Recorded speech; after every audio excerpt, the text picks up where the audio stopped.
Hoje nós vamos falar sobre o tema transtorno afetivo bipolar de difícil controle. A bipolaridade é uma doença que ainda é vítima de muitos tabus sociais. Recentemente, o termo bipolar ganhou uma maior popularização no senso comum. Entretanto, aquilo que o senso comum denomina como bipolar nada mais é do que alterações de comportamento oriundas de vicissitudes da vida. É normal que, diante de um fator estressor, tenhamos uma mudança de comportamento leve que não nos prejudique. Porém, a doença transtorno afetivo bipolar, caracterizada no CID e no DSM-5, é marcada por uma alteração de humor severa que vai da euforia à depressão e que pode causar sérios problemas à vida social e até mesmo financeira do paciente. O transtorno bipolar é ligado à criatividade e, em geral, a alto índice de coeficiente de inteligência, principalmente coeficiente verbal. Ele faz parte dos transtornos de humor, que são enfermidades que, além de causar alterações de humor, acarretam modificações na energia e no jeito da pessoa sentir, pensar e até se comportar. Nesse ponto, é importante ressaltar que o humor, no que diz respeito a psicopatologias, diz respeito à análise da energia física e mental do paciente e da sua sensibilidade, ou seja, da capacidade de reação ao prazer e à dor psíquica. Por ser uma doença muito ligada à criatividade, é muito comum que ocorra em artistas. O mais famoso deles é o pintor Van Gogh, que em um episódio maníaco chegou a decepar a própria orelha no intuito de ver a sua obra melhor. Mas também alguns outros artistas já abertamente falam ser pacientes de transtorno bipolar. Alguns deles são Catherine Zeta-Jones, Axl Rose, Demi Lovato, Jean-Claude Van Damme e a cantora Nina Simone.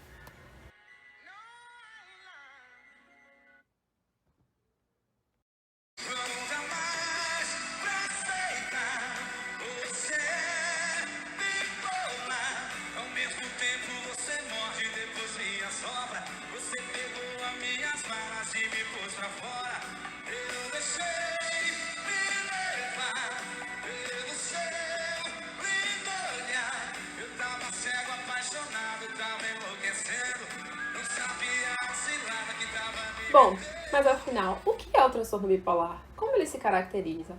Quais os diagnósticos experimentados pelo paciente?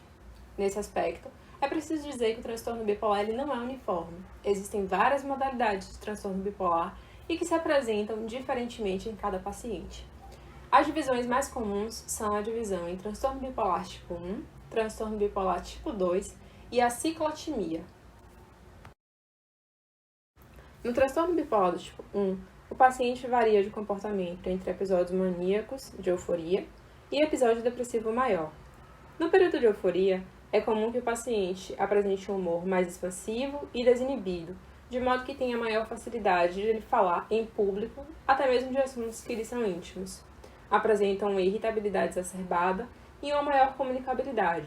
Entretanto, esta é caracterizada por uma pressão para falar, que faz com que seu interlocutor seja interrompido com frequência.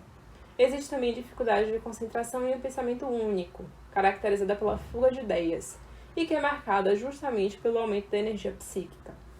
Essa fuga de ideias faz também com que o paciente tenha dificuldade em concentrar-se em uma atividade única, engajando-se em várias atividades, mas sem conseguir encerrar alguma delas. Embora haja na literatura autores que tratem a hipomania como uma forma mais leve da mania, essa caracterização não é correta. Na verdade, a hipomania e a mania são fenômenos que não se confundem. A hipomania é o período de euforia do paciente com transtorno bipolar do tipo 2.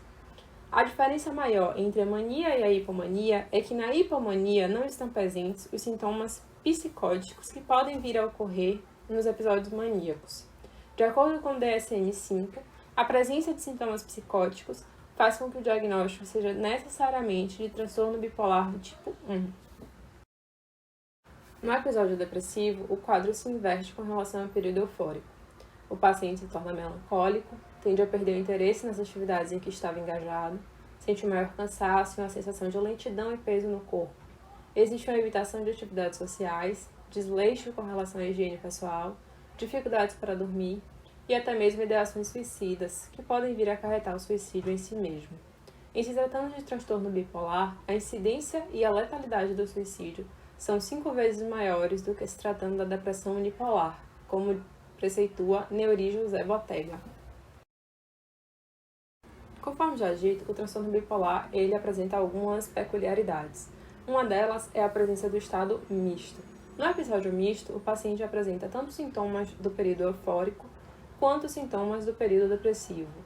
E por conta disso, o tratamento farmacológico se torna mais difícil.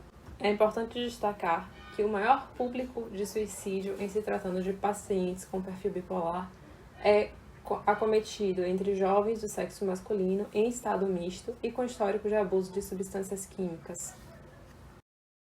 Ainda, e não pretendendo nos aprofundar tanto na psicopatologia em si, existe o transtorno bipolar do tipo ciclotímico.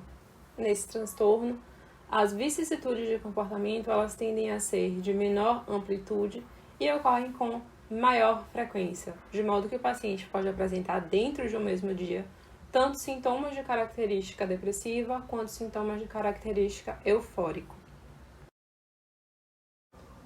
Disse transtorno bipolar de difícil controle as situações em que o paciente não reage adequadamente ao tratamento farmacológico convencional. Mais conservadoramente, psiquiatras ainda se utilizam no tratamento de eletroconvulsoterapia para tratamento de episódios depressivos estendidos que não reagem a medicamento. Entretanto, esse tratamento ainda é alvo de duras críticas. Para quem conhece o trabalho da psiquiatra Nise da Silveira, sabe o quanto Nise era contrária a esse tipo de tratamento. Contudo, o tratamento à época era feito de modo distinto do que é hoje. À época de Nise, o paciente era submetido ao eletrochoque ainda acordado e consciente do que estava acontecendo. Hoje, entretanto, o tratamento é feito com o paciente sob anestesia geral e com as proteções para que não sofra tantas lesões em decorrência da convulsão causada pelo choque. Ainda assim, a presença de efeitos colaterais severos em decorrência da eletroconvulsoterapia faz com que ele seja um tratamento não muito indicado. Mais modernamente, a cetamina ou ketamina tem sido utilizada no tratamento da depressão resistente a outros fármacos. A cetamina, historicamente, é usada como medicamento anestésico de aplicação hipnótica. Contudo, estudos mais recentes indicam a eficácia do tratamento à base de cetamina para combater estados depressivos resistentes, tanto na depressão unipolar quanto na depressão bipolar. O mecanismo da substância atua no glutamato, bem como auxilia no reparo de circuitos cerebrais, promovendo o aumento do número de sinapses. Importante destacar que o tratamento à base de cetamina não é popularizado, principalmente porque é realizado obrigatoriamente em ambiente com monitorização hospitalar e mediante acompanhamento médico, uma vez que o tratamento se dá por meio endovenoso e em doses subanestésicas. Isso faz com que o custo do tratamento se torne um pouco mais alto e mais inacessível. Além disso, é importante destacar que ainda não há na FDA, Associação Americana, e nem na Anvisa, autorização para o uso da cetamina no tratamento da depressão, o que tem sido feito de acordo com os estudos médicos, mas sem a prescrição em bula. Bom, já tendo sido posto que existe a possibilidade de aplicação de eletroconvulsoterapia e de tratamento com ketamina para o transtorno bipolar de difícil controle, embora ambos os tratamentos sejam controversos, seguiremos então na análise dos fármacos comumente utilizados para o tratamento do transtorno bipolar. Em geral, o tratamento é feito com a utilização de medicações estabilizadoras de humor, como ácido valproico, carbonato de lítio, carbamazepina, topiramato e lamotrigina, por exemplo. Essas medicações atuam impedindo que o paciente evolua para um quadro de mania ou de depressão profunda. É possível que seja associada ao tratamento a utilização de medicamentos antipsicóticos, em caso de mania muito severa, ou antidepressivos para depressão profunda.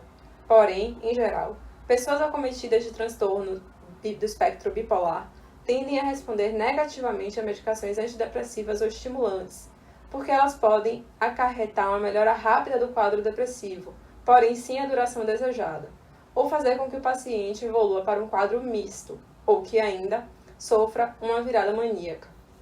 Porém, também é possível que o tratamento seja realizado com a utilização de medicações anticonvulsivantes.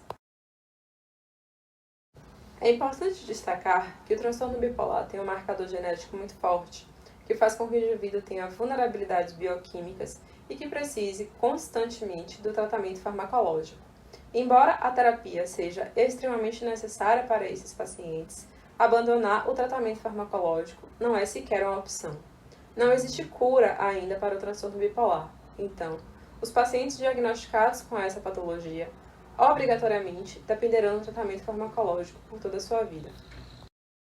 Pois bem, já colocada a possibilidade do tratamento através da eletroconvulsoterapia e das aplicações de ketamina, adentremos as medicações mais utilizadas no tratamento do transtorno do espectro bipolar. Primordialmente, o tratamento é realizado com a utilização de medicamentos estabilizadores de humor, como o lítio, o ácido valproico, o topiramato, a lamotrigina e a pregabalina. O lítio, principal estabilizador de humor utilizado, atua promovendo a inibição da enzima inositol monofosfatase. Também atua com a modulação das proteínas G e, principalmente, inibição do GSK3 e da PQC, promovendo a regulação dos fatores gênicos de fatores de crescimento de proteção neuronal. É indicado principalmente na prevenção e redução a riscos de suicídio. Na depressão bipolar, é a primeira linha para o tratamento da mania, tanto na fase aguda quanto na fase de manutenção.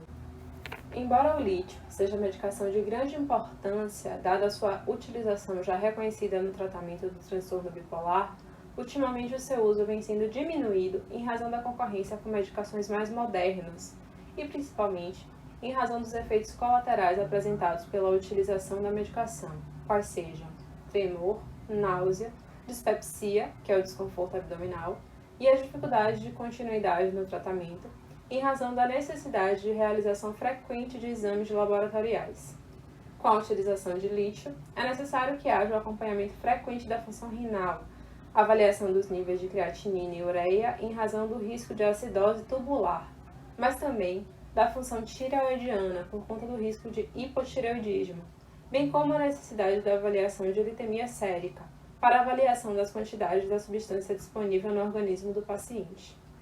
Com o uso do lítio, o BDNF, fator neurotrófico derivado do cérebro, tem concentração aumentada, de modo que a plasticidade cerebral permanece preservada durante o tratamento, fator importante na escolha da medicação. O lítio promove ainda a fosforização da proteína tau, relacionada à doença de Alzheimer. O ácido valproico é a medicação anticonvulsivante mais utilizada no tratamento do transtorno bipolar. É primeira linha no tratamento de depressão e mania, tanto na fase aguda quanto em fase de manutenção, sendo considerada a substância com maior velocidade de resposta em episódios de mania. A sua utilização causa sintomas colaterais, como ganho de peso, sedação, dispepsia e queda de cabelo acentuada. Por conta da ocorrência dos efeitos colaterais, já se formulou a substância na forma de sal, de valproato, que reduz a meia-vida da medicação, mas também torna sua liberação controlada, reduzindo os efeitos colaterais e, assim, aumentando a adesão ao tratamento. O divalproato de sódio é indicado para o tratamento de episódios maníacos agudos ou mistos associados ao transtorno bipolar com ou sem características psicóticas, ou seja, tanto serve para o transtorno tipo 1 quanto para o transtorno tipo 2. Assim como no caso do lítio, durante a utilização do ácido valproico, é necessária a realização de exames laboratoriais para análise da função hepática e metabólica, além da análise da concentração da substância no sangue do paciente, através da valproteína sérica. Nesse caso, entretanto, o exame não diz respeito à resposta clínica, como no caso do lítio, mas busca a análise da toxicidade da substância no organismo. A carbamazepina foi o primeiro antipsicótico utilizado no tratamento do transtorno bipolar. Seu funcionamento se dá pelo bloqueio dos canais de sódio, se ligando à subunidade alfa. É a segunda linha de tratamento. Tem perfil de efeitos colaterais distintos. É possível que cause alterações hematológicas e hepáticas, sedação e indução do CYP3A4. A oxcarbamazepina é um profármaco que, metabolizado no organismo, faz liberar a substância denominada licarbamazepina, que também atua na unidade alfa dos canais de sódio, porém, com menos sedação e menos interação com o citocromo 3A4. Embora seja um fármaco disponível, não é recomendado para episódios de mania nem para episódios depressivos. Mais recentemente, foi inserida no tratamento a lamotrigina, é a primeira linha de tratamento para depressão aguda e manutenção, porém não é recomendada para as fases de mania. Seu mecanismo de ação também está relacionado aos canais de sódio, mas sua principal marca diz respeito aos efeitos colaterais. É possível, com o uso da lamotrigina, que ocorra o aparecimento de reação dermatológica, denominada Stevens-Johnson, e também pela necrólise epidérmica tóxica, que causa erupções cutâneas por todo o corpo e, inclusive, podem levar à morte. Também podem ser utilizados antipsicóticos atípicos no tratamento do transtorno bipolar. A quetiapina é a única substância de primeira linha para a depressão bipolar, mania e hipomania, tanto na fase aguda quanto na manutenção. A quetiapina é utilizada como monoterapia ou como medicamento adjuntivo no tratamento de episódios de mania ou de depressão associados ao transtorno bipolar. Pode ser utilizado no tratamento de manutenção do transtorno bipolar tipo 1 em combinação com estabilizadores de humor lítio e valproato. A risperidona e a paliperidona são nível 1 de evidência somente para mania, assim como o aripiprazol, mas não são recomendados para depressão. O aripiprazol é recomendado para fases agudas de mania associadas ao transtorno bipolar do tipo 1 em adultos. Também pode ser utilizado como terapia adjuntiva ao lítio ou valproato, para tratamento agudo de episódios maníacos ou mistos associados ao transtorno tipo 1, com ou sem traços psicóticos. Algumas outras medicações podem ser utilizadas no tratamento do transtorno bipolar. Os benzodiazepínicos são utilizados no tratamento do transtorno bipolar como meio de amenizar os sintomas residuais, como a agitação e a insônia. Apesar da segurança no uso da medicação, é preciso, na utilização de benzodiazepínicos, ater-se ao histórico do paciente, especialmente observando-se que esta classe de medicação tem a aptidão de causar dependência. São ainda utilizados os promotores de vigília, sendo mais famoso o modafinil, que é nível 4 de evidência no tratamento adjuntivo da depressão. Ácidos graxos ômega 3 também foram aumentados no tratamento do transtorno bipolar na fase de depressão, em razão da possível inibição da proteína quinase C. Entretanto, o que se tem de concreto é a contraindicação desta substância em episódios de mania. O metilfolato pode ser utilizado no caso de depressão de folato, principalmente durante o uso de carbamazepina e outros convulsivantes, especialmente no caso de gestação, em que se faz necessária a suplementação. É importante destacar que, no mais das vezes, quando a crise do transtorno bipolar, especialmente em casos de existência de traços psicóticos, toma grande gravidade, é necessária a internação psiquiátrica do paciente. E, mediante a internação psiquiátrica, os medicamentos que já foram aqui citados serão utilizados de acordo com a análise do psiquiatra, podendo ser utilizados em conjunto ou não. É também possível que a aplicação dessas medicações seja feita por meio endovenoso, o que, em caso, não é possível, sendo utilizado unicamente por via de comprimidos. À guisa de conclusão, é necessário que revisemos alguns pontos do transtorno bipolar de difícil controle. A literatura sobre o tema é um tanto escassa e se resume a tratar de episódios em que os pacientes, mediante internação, não respondem adequadamente às medicações utilizadas.